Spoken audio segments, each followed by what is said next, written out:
So it is not strange that Evita, I guess, plays such a prominent role, you know, in the imagination, right? In the imagination of women and men in Argentina. Okay, against and for criticized, idealized, but prominent. Prominent. Let me see who's here. Mm, I see Jimena. Is Lindsay here? Yes, of course. Kels is here. Kai, Max, Wendy. Yes, she's here. Jaylene. Here. Okay. Jorge's here. Kaylee. Megan, I think I saw your name. Megan? Yes. And Shamani?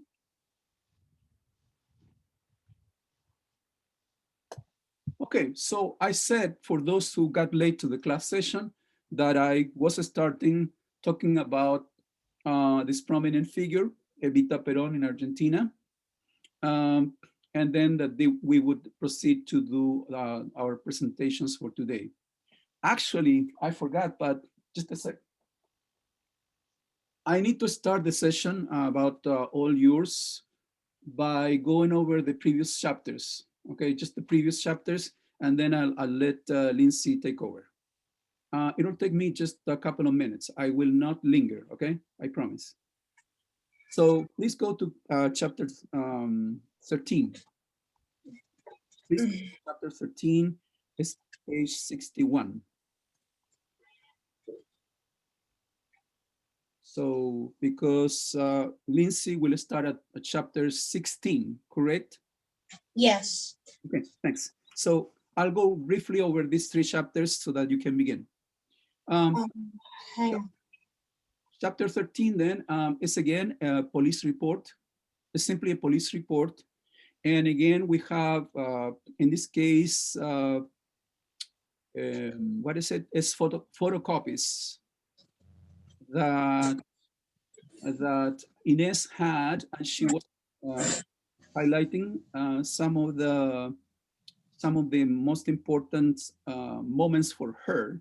Okay, it's again the idea of doing her own investigation. Okay, in terms of in this case, what happens when a person is killed and has to do with weapons that people may use to kill somebody. Notice the topic, okay? And then it classifies, I guess, the kind of death that takes place. And in the end, somebody has to mute themselves. I'm hearing some noises. Just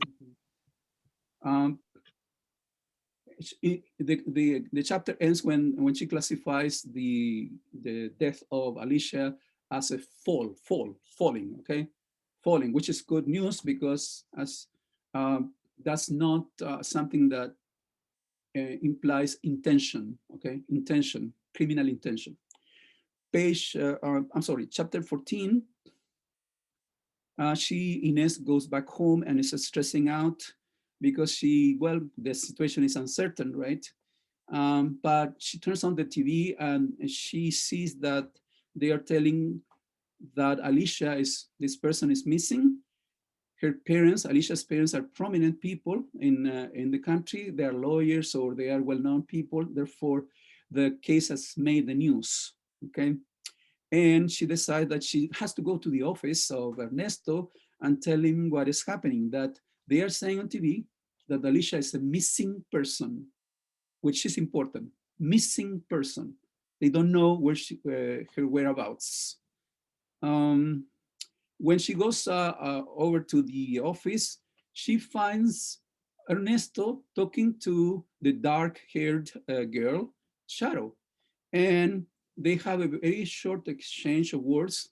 And Ernesto takes Shadow over to the elevator and Shadow leaves, okay? There's one moment in here in this chapter that I would like to highlight. When when Ines sees Shadow, there's only, she says, she's not really pretty. She doesn't look that pretty to me. And secondly, she says something about Shadow's breasts. Okay, she uses a more informal expression.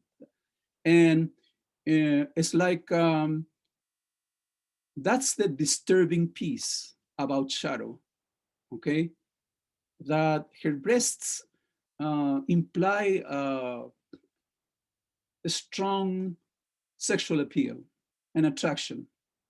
And she starts like comparing herself to this girl, okay?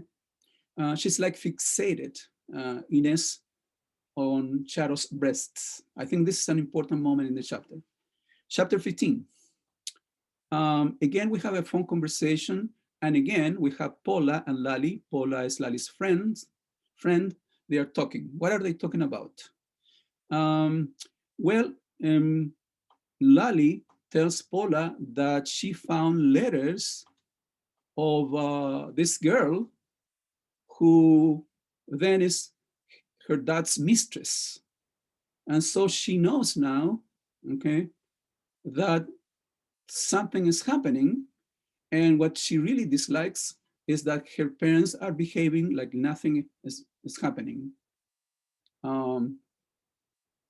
They also talk about collecting money, how she's going to, collect the money for the operation that she will have.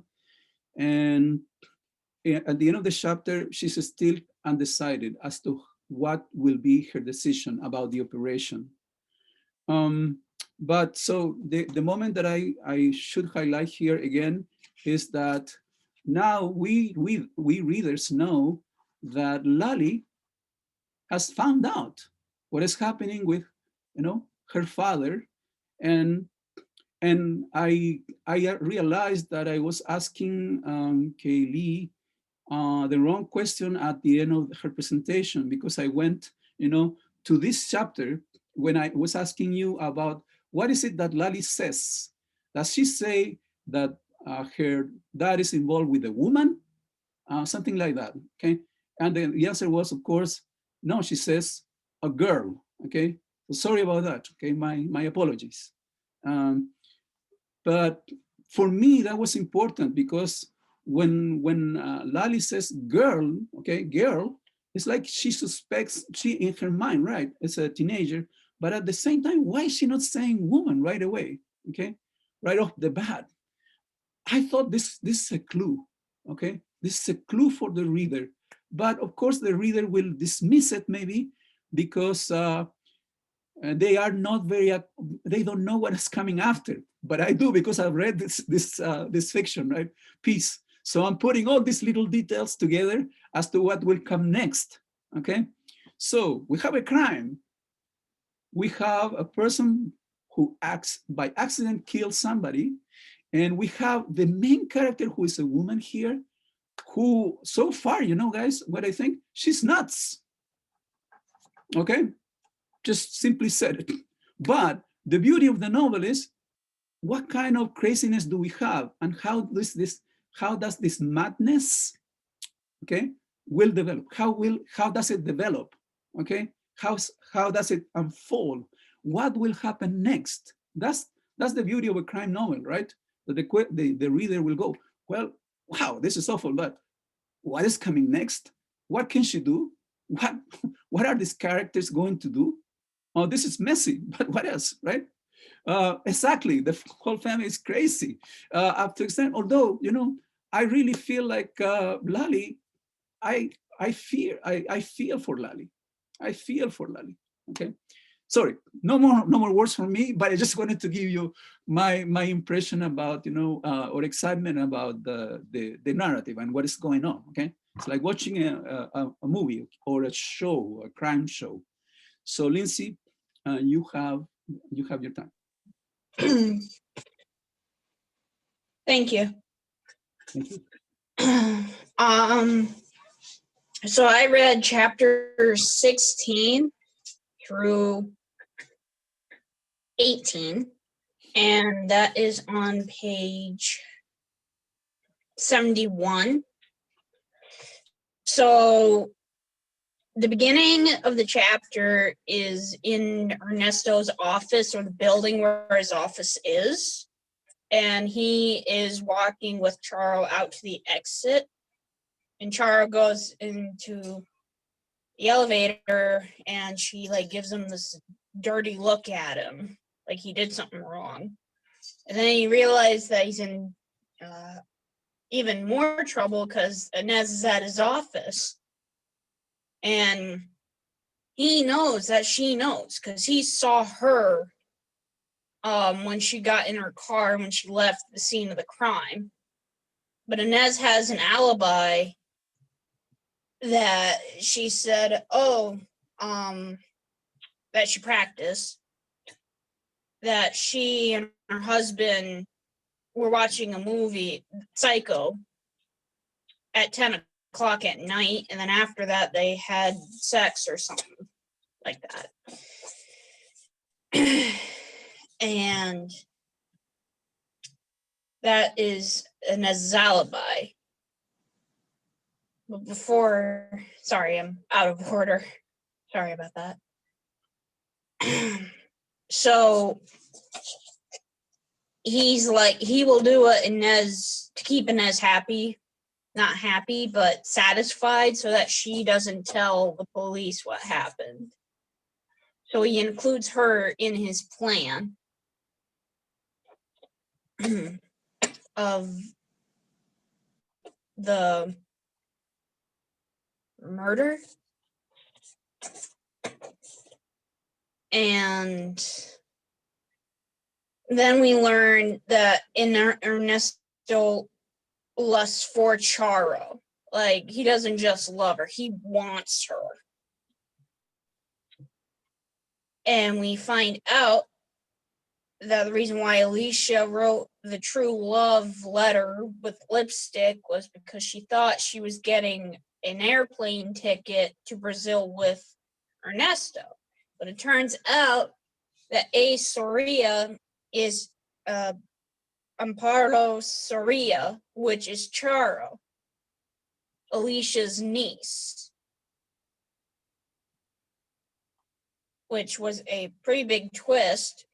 And Alicia didn't find that out until Charo told her. And in response, Charo got slapped in the face out of anger from Alicia. So Inez is sitting in Ernesto's office, and she is asking Ernesto, what does Charo do what's her job? She wants to know more about Charo. And Charo's job is to be a photographer, to photograph celebrities. So she goes to clubs. And Ernesto was looking for Charo. So he looked through all the clubs to find her because he wants her that badly that he will follow her anywhere, basically. And Charo is talking to a man, and Ernesto sees her. And after Charo's done talking with this guy at the bar, she motions him to follow her into the storeroom. And she's like, are you mad? And as soon as Ernesto saw Charo, he pushed against her to the wall and started kissing her and touching her, which how I interpreted was sexual assault, because it said there's someone, sorry about that.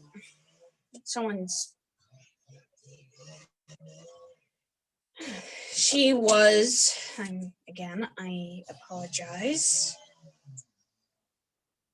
She protested against this. And he didn't care. He wanted her. She's like, are you crazy? Are you mad? And she stopped protesting until Ernesto was, quote, done with her. So after that encounter, Ernesto got home around 2 a.m, and Inez left dinner on the table for him with a note to wake her up when he got home. And that note means that I want to make love with you when you get home, because she loves him, but he doesn't love her. So he's like, oh crud, I don't want to deal with her. I don't want to make love to her because I don't actually love her. So he eats his dinner, and then when he goes to bed, he sees on his pillow some chocolate, a VHS tape of Hitchcock's Psycho, and the note that says, "Wake me up again." But before that, he went into Lolly's room to see, like, check up on her, and he is sad because she is growing up. She's no longer a child. There's a point in time where a lot of parents are like, this was my child, my pride and joy, and now she's growing up, leaving the nest. At some point, she will leave the nest. But but he does not know that she is pregnant. So very carefully, when he got into his bedroom, and he was getting ready to go to bed, he very carefully not to move the mattress to wake Inez, because he's like, I do not want anything to do with her at this, like, at all. Which I thought was, like, kind of being a jerk, really. So, but of all his effort was for nothing, because she asked if he was asleep, meaning that, do you want to have sex, basically. So that is for chapter 16. Chapter 17 is basically a summary of what happens to how a body decomposes and what happens after death. So rigor mortis is what happens when the body cools off after 12 hours of death. And there's a chemical process where the body's acid is switched to alkaline, which stiffens the body. And then after another 12 hours, it loosens up because of the acid in the body. And then liver mortis, which occurs earlier, and it is very useful to forensic scientists to pinpoint the time of death. So what happens is that the heart stops, which stops the blood from pumping. And when that happens, the red corpuscles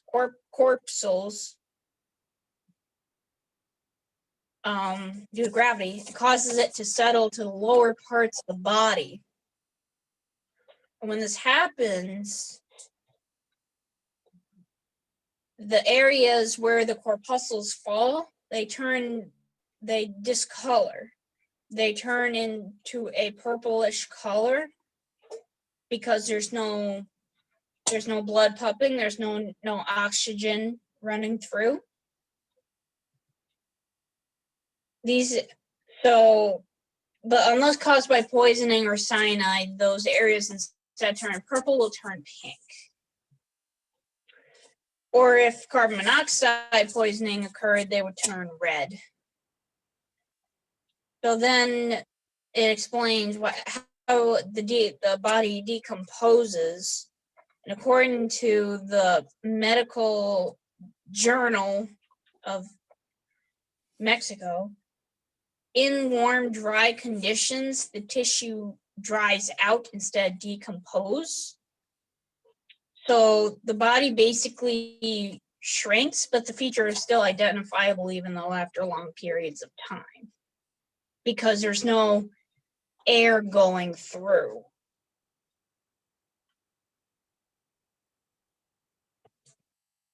But if left outdoors or in damp places, this causes the body to decompose much faster because the bacteria thrive. They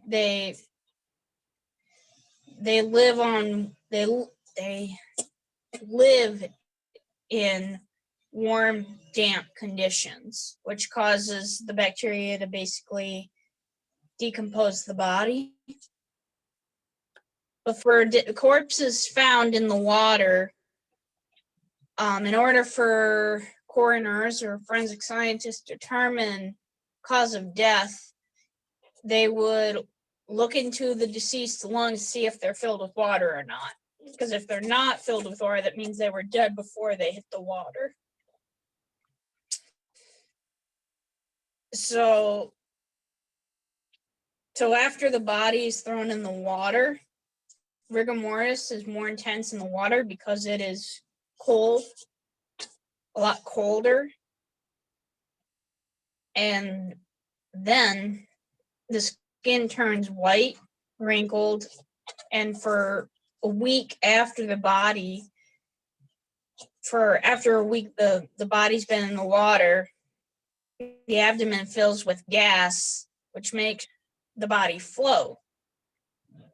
Unless it's entangled with water, which will cause the body to be sustained underwater. So chapter 18 is when Lolly leaves for her, is getting ready to leave for her trip. And her parents tell her to be safe and don't do anything stupid, that they love her, and she is resentful towards them.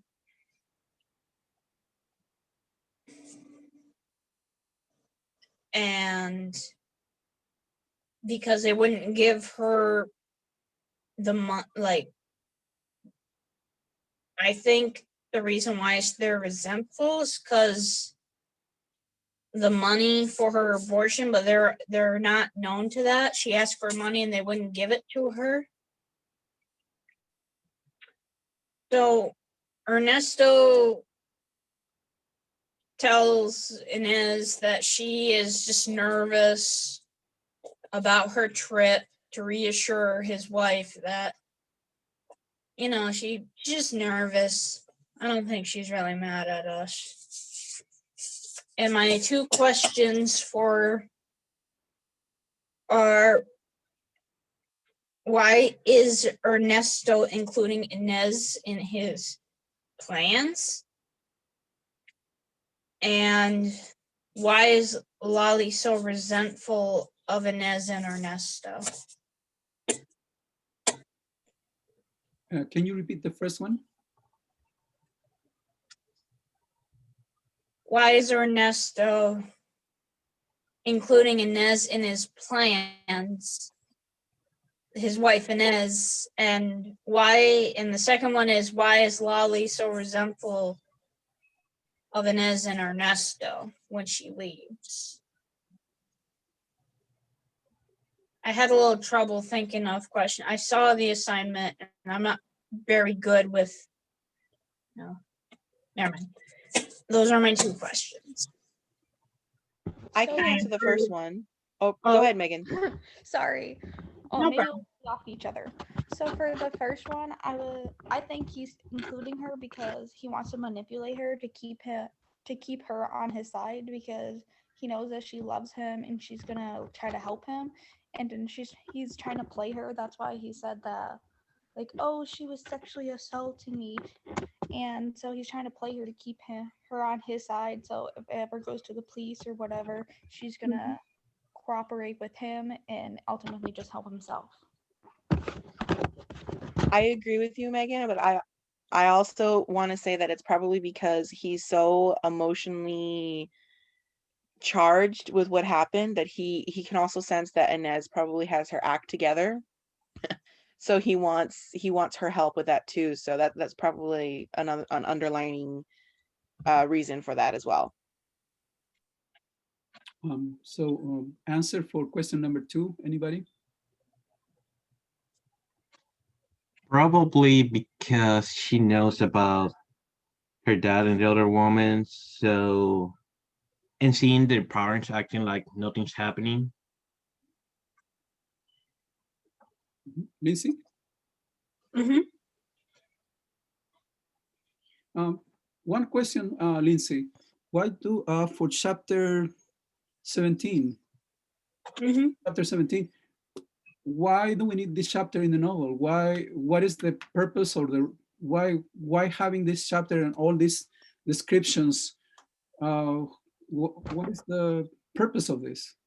Because Alicia's body was thrown in the lake by Ernesto. So if they see that, because it said that to determine whether she died in the water, if she drowned or not, they're going to see that she didn't die in the water because there's no water in her lungs. And Ernesto killed her by breaking her neck on land. Mm-hmm. And then he threw her body in the water. So that would raise, oh, she did not drown. She was murdered and then was thrown in the water. Thank you. Thanks for the explanation. Fantastic. Thanks a lot. Thank you. I'm so sorry about the distractions. I did not know someone was doing maintenance outside my dorm. Okay, no, I think we only saw your beautiful cat. That's all. Good company. Oh, I'm sorry. My cat likes to sit with me. He's being good though. He's not getting in my face, literally. Like he'll rub up against my face. I know what you mean. Cats love that. Okay, thanks a lot. So let's move to the next presentation just to make sure that we have enough time. I don't know. Anything else, Kels?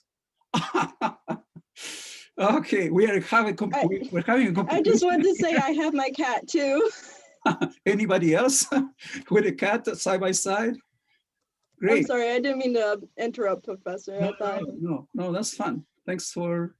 That's a huge cat. Let me tell you. He's fat. He's really fat. He's overweight. How much does he weigh? He weighs, well, okay, so when we first moved here, he weighed about 20 pounds, but he is now down to about 14 or 16 pounds. Wow. My cat is about 14 pounds. Yeah, he's getting there. He's getting there.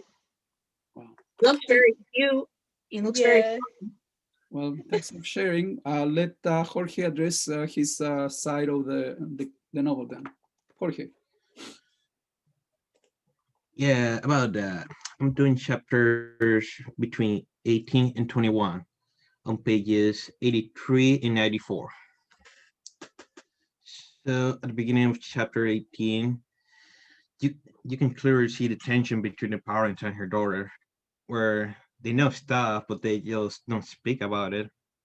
And I'm probably gonna say this a lot, but this family is really messed up. When we go over the 5 months that passed by, the body from Shadow hasn't been found, which makes things easier for Ernesto and Inez. Also, we can see that Inez's mind, it's pretty messed up, that she gets too much in the character where she has no idea what happened to Alicia.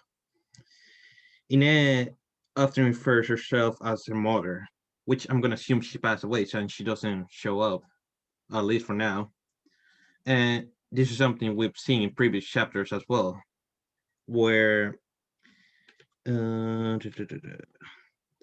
she says what her mother will say and then tries to portray those words into her actions. Then we learned that Ernesto had to go to Brazil for work, between quotes, because, yeah. There was, on page 88, Ernesto says, work is work, Inez. You can pick and choose. And I'm just want to say that this is kind of ironic when we learn in previous chapters that he was the one who bought the tickets to Brazil to go with Charo.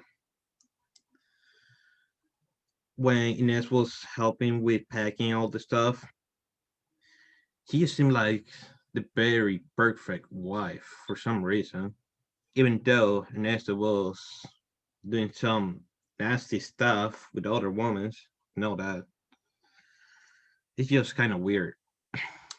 Page 89, we see just before going to Brazil, like I say, Inez tried to make it like a perfect night before he going to Brazil, and mostly for her, I will say. She went as far as she could, even insulted her daughter to get her to go sleep earlier.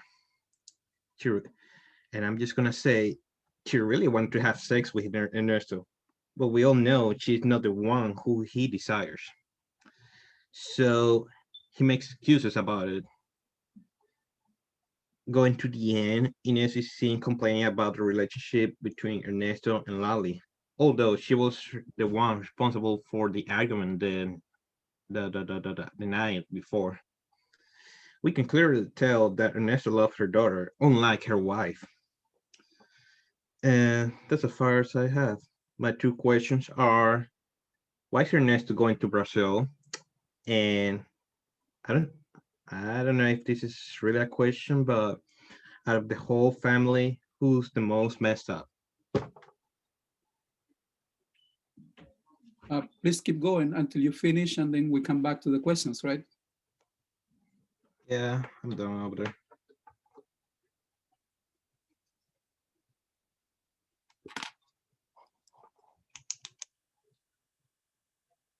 Um, I am confused, so I'm going to try and see what is happening. I have you presenting on chapters 19, 20, and 21. Those are just your chapters, Jorge. Yeah, I pretty much summarized them pretty small. Trying to get like things that will be more important than others. Uh, so you have nothing more to say about 20 and 21? No. Okay. So class, you have the questions. Can you repeat them, please, Jorge? So the first one is, why is Ernesto going to Brazil? And the second one, it's more like an opinion out of the whole family, who is the most messed up?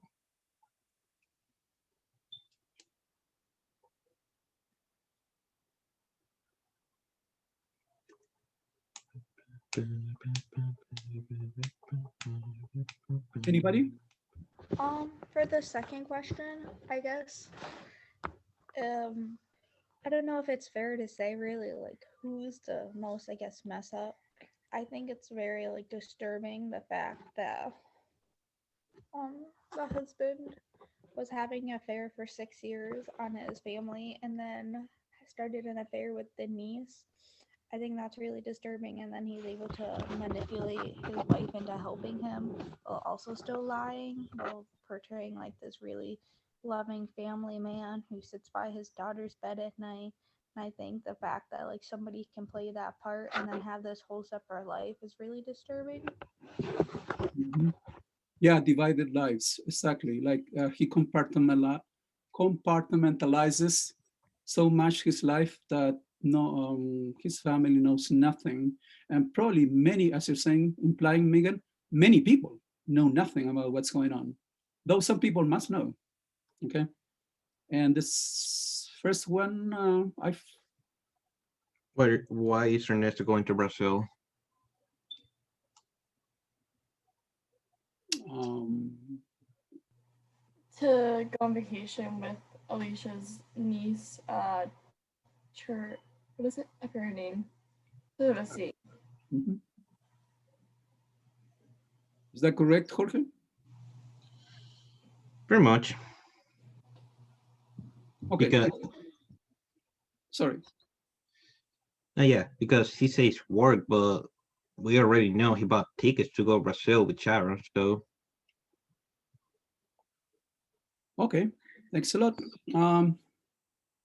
Well, I'll go briefly over chapter 20 and 21.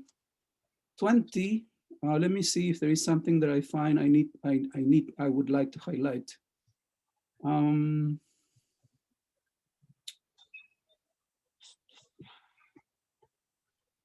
Well, it's just that in 20, they are talking to each other, Lali and her father, but they actually are not communicating, in my view, because he, of course, is not telling Lali the truth about why he's become so emotional. And he was crying in previous chapters, right? And Lali, she's unable to tell him that she is pregnant and she is considering, having the operation. So instead of telling each other what is going on in the chapter, right? All that we have is, I am leaving, right? And I'm going to Brazil for work, but they are not actually telling each other what is more painful to their lives at this moment. Chapter 21. This is a very important chapter in my view, because in here, when Ernesto leaves for the airport, she's kind of at peace with the situation. Okay, we didn't have sex. He's going on his business trip to Brazil. Okay, I trust that more or less that is happening, right? But when Ines goes to back home, she goes to the bathroom. She all of a sudden sees this a blue folder. And this blue folder is very important for the action that takes place in this chapter and what will take place at the end, okay? Ernesto has shown her this blue folder in a previous chapter, telling Ines, I cannot actually, how can I put it? He didn't say this, I cannot have sex with you, okay? But he's saying, I just have to concentrate on my trip. Let me read my blue folder. They are both in bed. Now, in this chapter 21, okay, she goes to the bathroom, finds the blue folder, and thinks right away, he forgot. He forgot. So what does she decide? In a rush, I'm going to deliver this blue folder back to Ernesto. And she goes to the airport to deliver the blue folder. This is a moment that was climactic in my view and very movie-like as a chapter, because now we see her kind of driving, right, trying to get to the airport. How many times have we not seen this movie a scene? We have seen it so many times. And she searches inside the airport desperately for Ernesto. Where is Ernesto? She goes to several places, talks to people, and until she gets to the escalator, and she sees a guy, according to the description, page 94, right? It's very awkward the way she describes the situation, but I think there is a reason for that. Okay, in page 94, she says, I was walking towards the escalator when I saw Ernesto's jacket. She doesn't say Ernesto, she says Ernesto's jacket. And then a jacket just like Ernesto's. Again, she doesn't say Ernesto. She's not looking at Ernesto. It wasn't Ernesto wearing it though, but another man, someone who was going up the escalator with his arm around a woman. She was tall and dark. The man was whispering things into her ear. The only explanation, and then little by little, right? She gets to say, this is Ernesto. And who am I looking at? Who is this woman? Alicia's niece. So this moment is crucial for the novel, because now she knows that they are all actually together. Before this, she didn't know.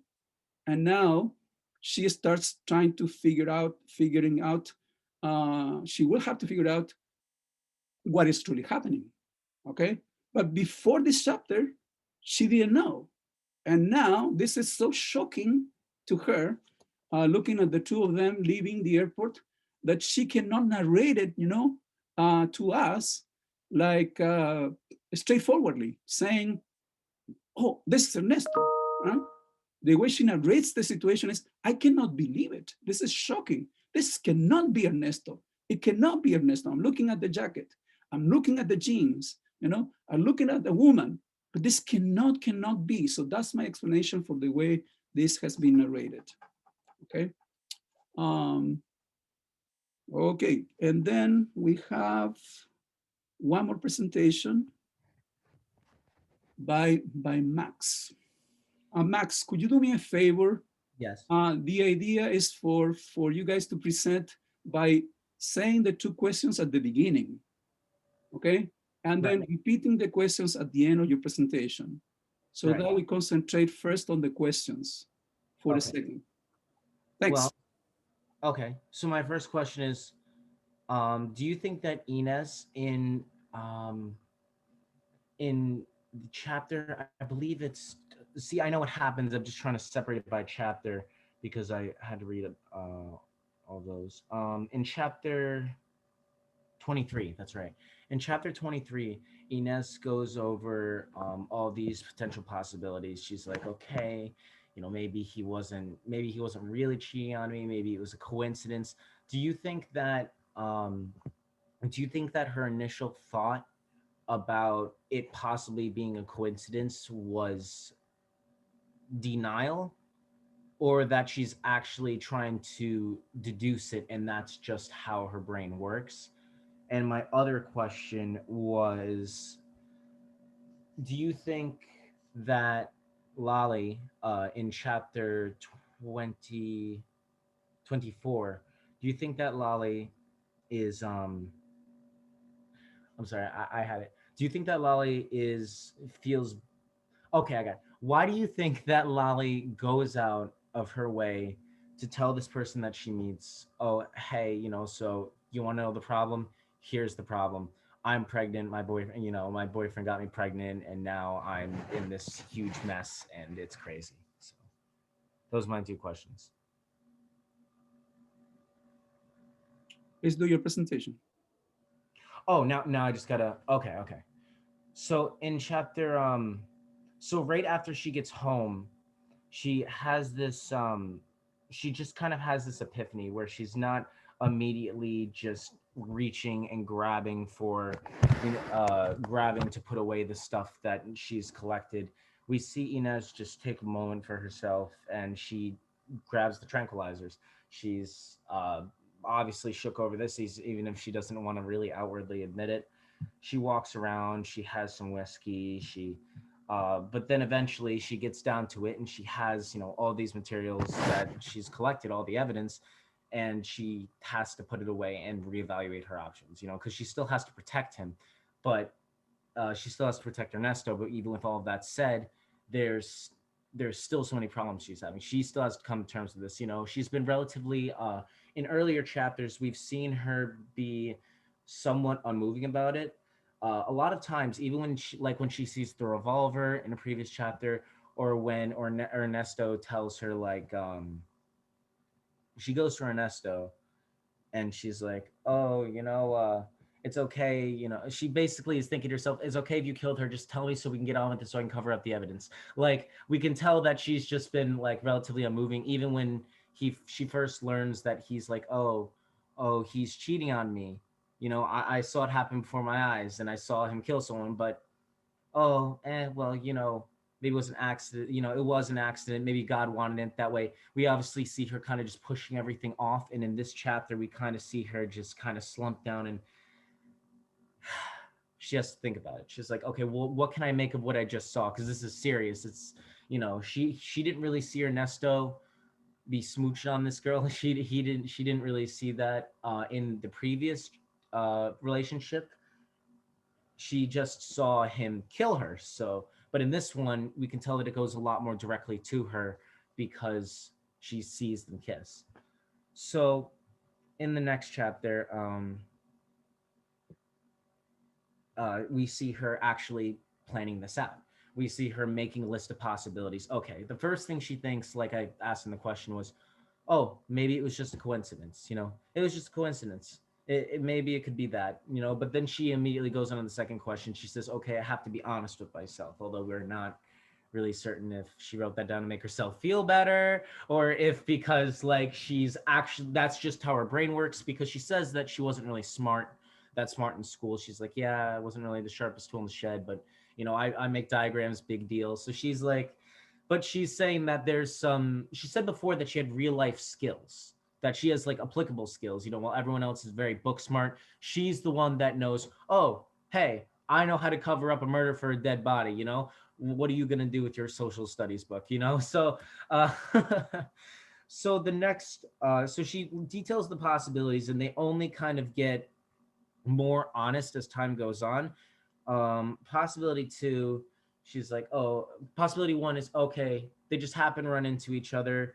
The second one is, oh, he was into his secretary, and then he kind of peeled off. And then the third possibility, she just keeps getting closer and closer. It's like true love wasn't ever a thing. Maybe he's telling the truth. The idea behind the whole thing was that it was it was uh it was Chara all along. That's so she begins to realize this, and she details it, and she keeps going on. She keeps going on through the possibilities, and then we kind of get a divide. We get a divide to in chapter 24. We get to Lolly's perspective, and what Lolly does is we see Lolly, and Lolly's at the airport, and she's just sitting down, and she's being very quiet.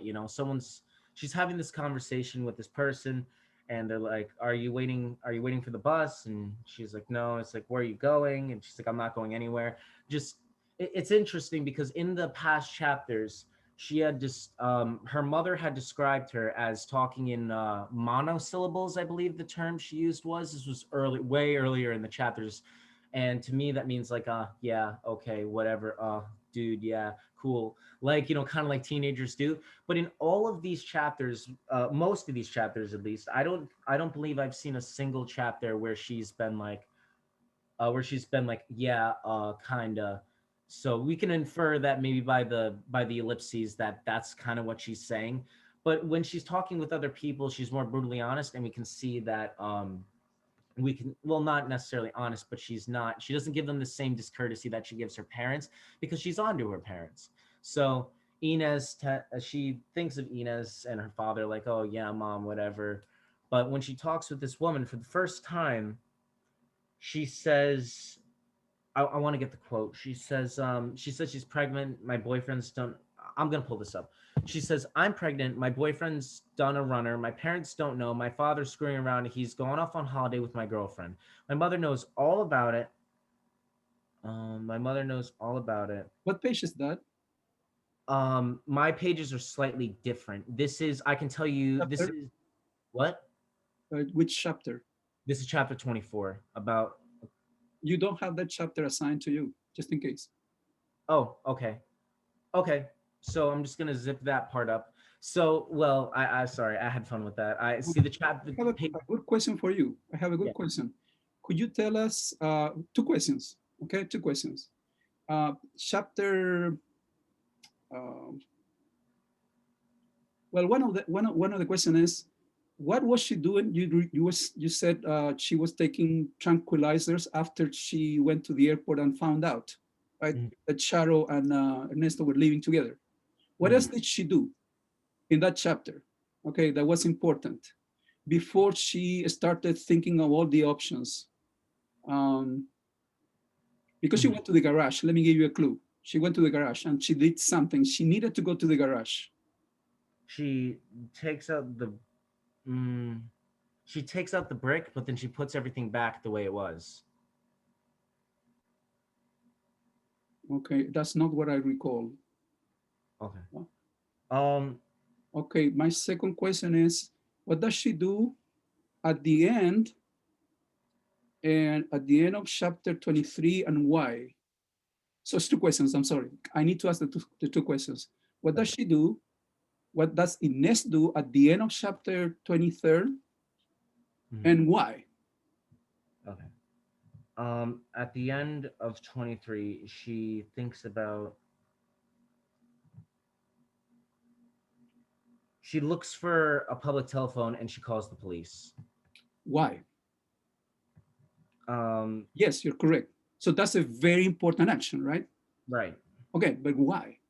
What She triggers that reaction? what triggers the reaction is the last margin that she writes in her notes. Okay, She and what writes is that that? they're not planning on returning from the trip. Exactly, exactly. And the reason, and I think I got it now. I'm just spooling it back up in my head. Um, Before she leaves, she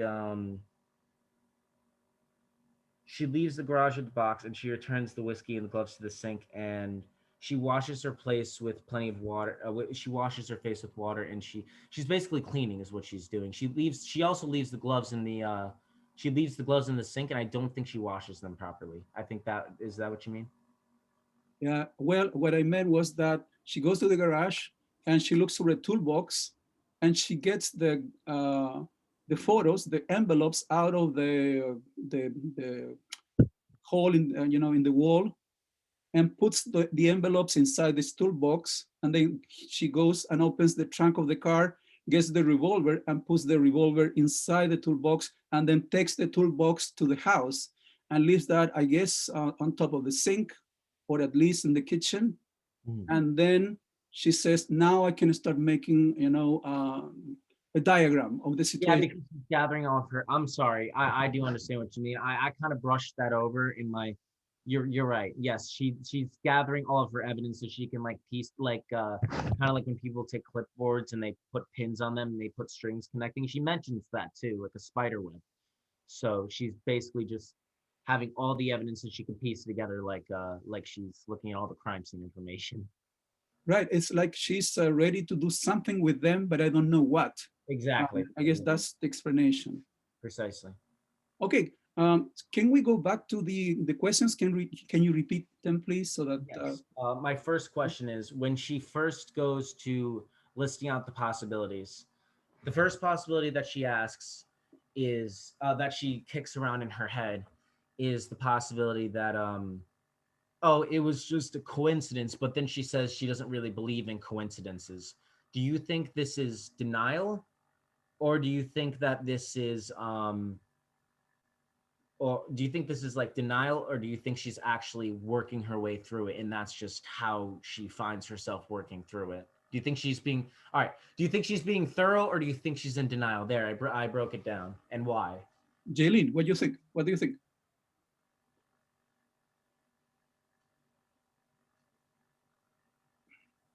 I'm trying for more people to Okay. say something. Yeah, I was just having a hard time clicking the button. From what it seems like, I think she could be in denial just because she's I guess trying to like make everything I guess back to normal in a sense. But then like Max had mentioned in the following chapter, she's becoming more like practical, I guess. Mm-hmm. Is that okay, Max? I That well, explanation? I don't think it's necessarily in the following chapter she's becoming more practical. I think in the next couple of actions she takes is more practical because she's been practical up to this point. It's only when she finally sees Ernesto actually putting his part out there because she thinks about it before. She goes, well, I don't know how he responded to those photographs. You know, I don't know how I didn't see anything. You know, maybe he was being sexually harassed. You know, imagining my Ernesto there with a gun pointed at his face, you know, saying, you know, here, smile for the camera. You know, I don't really know what happened. You know, Ernesto can still be this innocent, lovely man, just like he always has been since day one, you know. So she kind of goes back and forth between that. But yeah, I although I don't I think you kind of answered it both ways because by saying that she's in denial, but she gets more practical, that's kind of like she's coming out of denial, which I kind of think I think it's a little bit of both personally. Yeah, I think you're right. She is coming out of denial because like you said, there has been like in the previous chapters beforehand, there's clearly like it says what you know he does, but I guess she never catches on to it until now when it's right in her face. You get what I'm saying? Right, I agree with what you're saying as well. because she can deny anything or sing any little song in her head for her to feel better about what's happening with her husband cheating. But when she sees it, that's something she really just can't deny at that point. And then then she has to call the police because it's like, okay, so this is getting bad. What are the logistics? But the way she works up to it seems too sequential to me, because it actually seems like that's the other part. Part of me thinks like, oh, so this is actually kind of, I don't mean to say like third grader mind, but like I think the ideas that she's hinting at, that she hasn't had such like a really good education, but like she's interested in what she's interested in. You know, she knows this stuff about the body, she knows to look stuff up, she knows the basics. So what really makes sense to her is to kind of, okay, what's the most outlandish possibility? Maybe it's real. No, probably not. And then she develops. It's almost like a straight line. She gets closer and closer to her target with every dart that she throws. So I think it's half.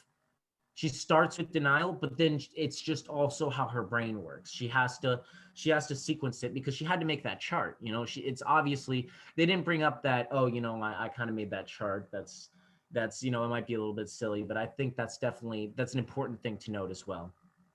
Second question, what was it? I have to change it because this was in the second chapter. So, the chapter with that I had, that I did an extra one of. My page numbers are a bit different, so I crossed wires a bit. So my next question is, when Inez goes to, wait a second.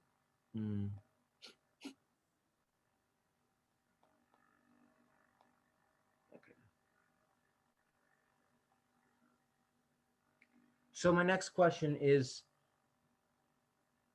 at this point, so did you think that Ernesto, you know, during this time in point in the book, when you had read this far, when she was breaking it down, did you really think that she was, that Ernesto was being sexually harassed?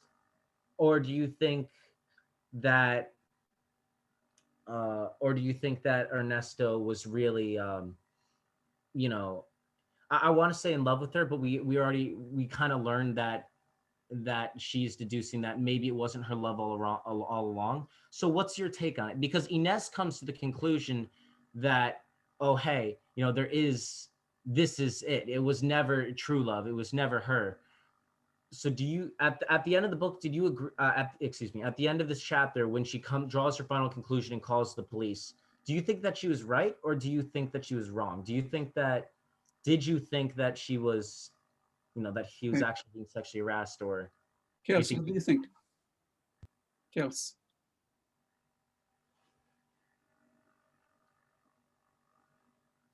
Sorry, I had to stretch. I think that he was not sexually harassed. I think it's always been this woman, and there was just another, that there was two women, and that he really wanted the woman that he is with right now. I don't think he was ever sexually harassed. He actually liked the attention. Thanks. Can I add on to it? Of course. Yeah, I think it's like very clear that he was not sexually harassed. I think that he was in a long-term relationship with Alicia, and then met the niece, and then decided that she was more appealing to him, younger, and he started a relationship with her. And then when they wanted to break it off with the secretary is when everything got messy. But that was almost like that's like a combination of two of the points Inez made. Because one of the points Inez made was she was with him this he was with True Love to start with, and then went on to her.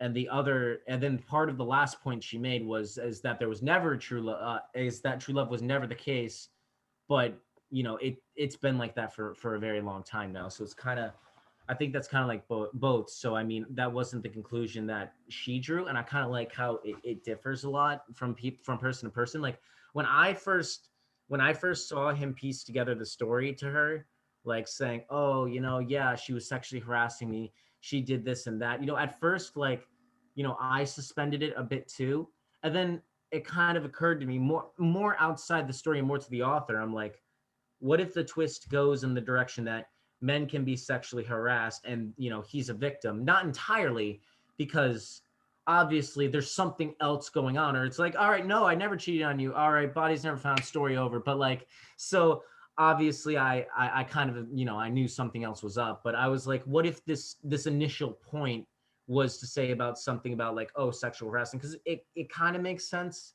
when in the way that he broke it down. I was actually very impressed because he almost caught me for a second, so I can definitely see how he Well, caught. what about the nude photos in her apartment? Oh, they said that. She was like, well, I found a revolver and I found the nude Yeah, photo. no, I meant, did you still believe it even though that she found the nude photos? Did you still believe that it was like not an affair, that it was just sexual harassment if Well, she's already found proof that he's sleeping with her? well, that's what she says afterwards. Yeah, I was just asking your opinion. Oh, okay. Yeah, well, Ines goes over, well, the way Ines described it is what I mean, because the way Ines described it was, she was like, yeah, she said the same thing. She said, well, what about the photos? And she said, well, I was found a revolver. And for a second, let me go against the grain of what I said in this chapter. She's like, what if I actually, choose to believe the coincidence, not necessarily the coincidence, but what if I choose to believe him? If I choose to believe him, then what he said is true. There's a revolver, there's pictures, there's condoms. So it's like, oh, well, I can totally see maybe in the picture his face is kind of forced. Like, I wouldn't be surprised if there was a revolver on the other end of that camera or a threat. And then you think back to like the murder, and it was like, so at that point in time, I entertained the thought a lot like Inez did, but Inez is a lot more chronic because Inez would, it tends to pick up things and run with it because she loves her husband so much. She doesn't want to actually believe that he can do something wrong until she sees it right in front of her eyes in this chapter. Yeah, and I have questions about that love that you are referring to. I don't know what she loves. Does she love actually her husband, or is she in love with the social situation she's in, with having a provider that is very, I guess, respected, is a business guy. Um, and then she has a beautiful house in a nice neighborhood in Buenos Aires. And she has this beautiful daughter, complicated, but that's not unusual. So what is she in love with if the guy doesn't reciprocate?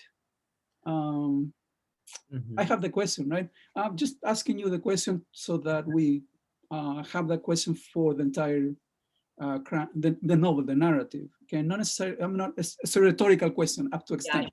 Oh, dang! I really wanted to answer. Okay. It's a rhetorical question. Yeah, because we don't have much time, and I really want to show something before we leave. Okay, so thank you. We'll continue next time with our presentations. Then, Okay. thanks. Okay. Thank you so much, Professor. You're welcome. Thank you. All right. Let me share with you my screen. So next time around, we have Shamani and Megan, right? And then next Thursday is Kels and Wendy, and we finish. If you have any questions about the pages, please email me, okay? And I'll try to help you out. Email me well ahead of time. Secondly, I wanted to show you, because there is a reference to Psycho, and I thought that maybe you did not know anything about Psycho, but this is a very, very well-known movie. And here you have the trailer for Psycho. You might have seen, okay, on TV, this show called the Bates Motel. Bates Motel is based on this a Psycho movie by Alfred Hitchcock, the British filmmaker.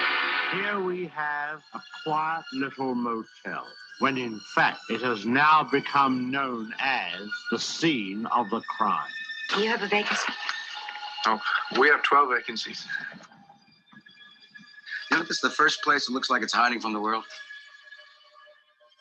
I think that we're all in our private traps, clamped in them.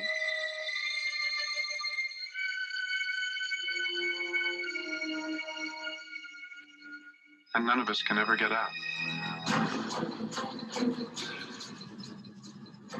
Is anyone at home? Oh, that must be my mother. Is anything wrong?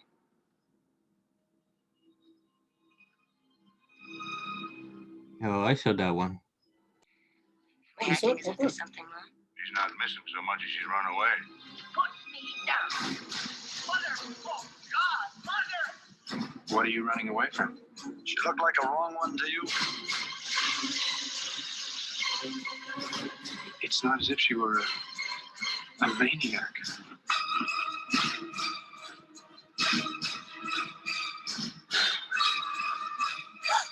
She just goes a little mad sometimes.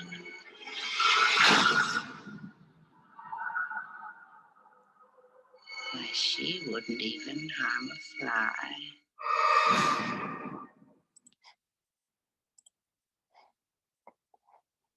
So that's the movie Psycho, and it's not just a minor mention along the way as we read the narrative, you know, the piece. This is a major movie that many people know about. So I thought the Piñero was kind of, toying with us when the character mentions that and leaves the DVD, or not the DVD, right, the VHS right there for Ernesto to watch, or just to make it part of his alibi. Why Psycho of all the movies, you know? This movie they were watching, that's telling you a lot about maybe the insanity of the character. But if you don't know the movie, you don't get to make the connection. But if you've seen Bates Motel on TV, you know what I'm talking about, okay? Bates Motel. Okay, I'll see you Tuesday. Have a great weekend, okay? And enjoy your Thursday, I guess. Bye, everybody. Thank you. Thank you. Have a good weekend, Professor. Thank you. You too.